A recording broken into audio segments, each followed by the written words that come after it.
Hi friends, నేనైతే నల్గొండకు వచ్చాను. మా అక్క వాళ్ళ ఫ్రెండ్కి బాగాలేకుంటే చూసి వెళ్దామని వచ్చాను. రిటర్న్ నేను ఇంటికి వెళ్దామని అయితే బస్ స్టాండ్కి వచ్చాను.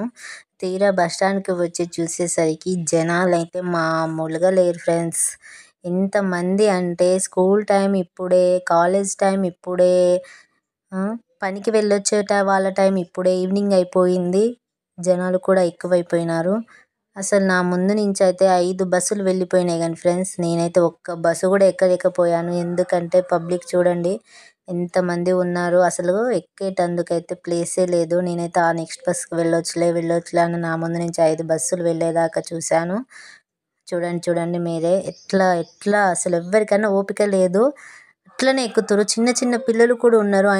ఈ ఫ్రీ బస్సుల వల్ల అయితే ఫ్రెండ్స్ లాభం జరుగుతుందో నష్టం వస్తుందో, మంచిగా జరుగుతుందో చెడే జరుగుతుందో మాత్రం అర్థమైతే కావడం లేదు. కానీ ఎవరికైనా ఓపిక అయితే అస్సలు లేదు. ఇంటికి ఎప్పుడెప్పుడు వెళ్దామని అయితే ఆలోచన ఉంది. కానీ ఎంత లేటుగా వెళ్ళినా నిదానంగా వెళ్తే చాలని మాత్రం ఏ ఒక్కరు అనుకోవటం లేదు ఫ్రెండ్స్. ఎక్కొచ్చులే అని నేనే లాస్ట్ వరకు ఉండిపోయాను ఫ్రెండ్స్. అబ్బా ఏం వాడకవయ్యా అబ్బో. బస్సు రావడమే లేట్ ఫ్రెండ్స్. అసలు ఏ ఒక్కరు కూడా ఆలోచించటం లేదు. ఎక్కుతూనే ఉన్నారు. అసలు అక్కడ ప్లేస్ ఉందా ఫ్రెండ్స్? చూడండి, అసలు ఒక్క కాలు పెట్టడానికి కూడా సందే లేదు. అయినా కూడా అలానే ఎక్కుతున్నారు. అమ్మో, ఇంకా పడితే మాత్రం ఇంకా ఎక్కుతూనే ఉంటారు అనుకుంటా ఈ జనాలు. నా వీడియో చూసేవాళ్ళు మాత్రం జర ఆలోచించి, నిదానమే ప్రధానం ఫ్రెండ్స్.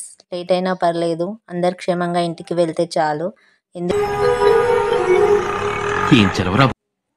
ఇంత జనంలో ఒక అమ్మాయి ఫోన్ కూడా పోగొట్టుకుంది ఫ్రెండ్స్. అయినా కూడా బస్ ఆపి ఆ ఫోను దోలాడి పెడదామనే ఆలోచన ఏ ఒక్కరికి కూడా లేదు. ఎవరి పని వాళ్ళదే, ఎవరిది వాళ్ళే చూసుకుంటారు. చూడండి బస్సు ఎంత టైట్ అయిపోయిందో. లోపల కూడా కాలు పెట్టే ప్లేస్ లేదు. అందుకని అలానే నిల్చుండిపోతున్నారు, అలానే వెళ్తున్నారు. బస్ చూడండి ఫ్రెండ్స్ ఎంత టైట్ అయిపోయిందో. డ్రైవర్ కనుక ఒక్క బ్రేక్ వేస్తే ఎవరికి ఏమవుతుందని నాకు అనిపిస్తుంది.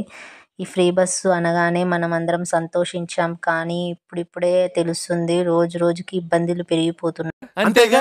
అంతేగా ఇక లాభం లేదని అయితే నేను కూడా ఏదో ఒక బస్ పట్టుకొని అయితే ఎక్కేసాను ఫ్రెండ్స్. ఎందుకంటే ఇంటికి వెళ్ళాలి కదా, నాకు కూడా ఏం ప్లేస్ దొరకలేదు. చీకటి అయిపోయింది. నేను 3కి బస్ స్టాండ్కు వస్తే 7 అవుతుంది ఇప్పుడు. ఈరోజే ఇలా ఉందంటే ఇంకా ప్రతిరోజు ఇంకెలా ఉంటుందో, ఇంకెన్ని రోజులు ఇలా జరుగుతుందో చూద్దాం.